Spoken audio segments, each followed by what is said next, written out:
তাফসীরে ইবনে কাসীরের মধ্যে। উনি এগুলো তো কোরআন থেকে বললাম, কোরআনে পাক থেকে।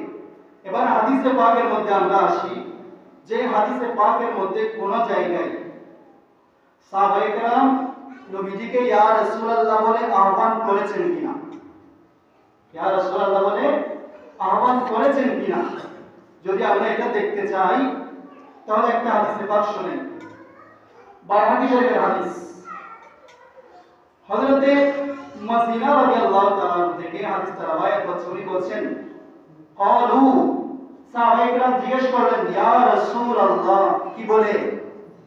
সাহাবায়ে কেরাম কি বলে জিজ্ঞেস করছেন? ইয়া রাসূলুল্লাহ বলে, ইয়া মুহাম্মদ বলে জিজ্ঞেস করেন নাই। ওনারা বলছেন ইয়া রাসূলুল্লাহ মা খায়রুন মা উতিয়াল ইনসান, মানুষকে যা দেওয়া হয়েছে, আল্লাহ যে নাজ নিয়ামত মানুষকে দিয়েছেন, ওই নিয়ামতের মধ্যে থেকে সর্বোত্তম নিয়ামত কোনটা? আল্লাহ মানুষকে যে খায় দিয়েছেন, যে কল্যাণ দিয়েছেন, যে নিয়ামত দিয়েছেন, সমস্ত নিয়ামতের মধ্যে থেকে উত্তম কোনটা? এরা যখন জিজ্ঞেস করেন সাহাবায়ে কেরাম, আমার নবীজি বলেন আল খুলুকুল হাসান, সবচেয়ে উত্তম নিয়ামত হচ্ছে উত্তম চরিত্র। সুবহানাল্লাহ। তাহলে এই যে হাদিস, সাহাবায়ে কেরাম নবীজিকে জিজ্ঞেস করলেন উত্তম নিয়ামত কোনটা, নবীজি কি বলেছেন?